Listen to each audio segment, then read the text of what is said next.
guys, muna ang traffic karon, no? Oh. There's a lane. So I just had to rotate the camera. This is the up on the sa ibabaw ng ulo ko. So that's gonna be the camera, no? Rotating, nagro-rotate na siya so that, para makita nato ang atong real time na traffic. Din sa Austin is how busy right now here.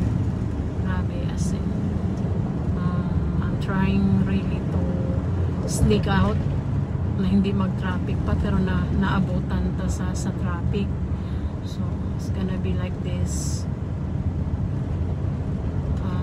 Austin is getting bigger when it comes to sa kalsada.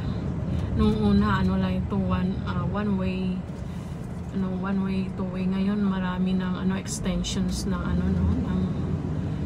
ng daan, para siyang madami na siyang access road kasi marami ng tao dito sa keep left. So we're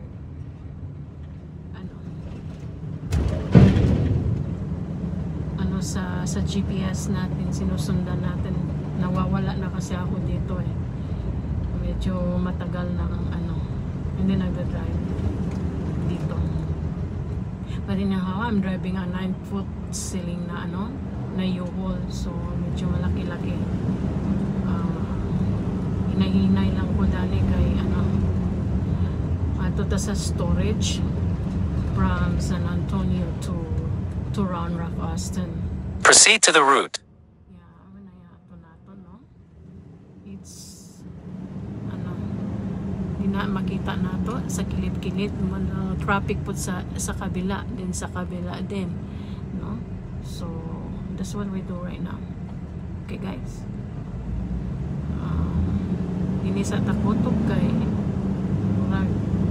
pa-exit na po din eh.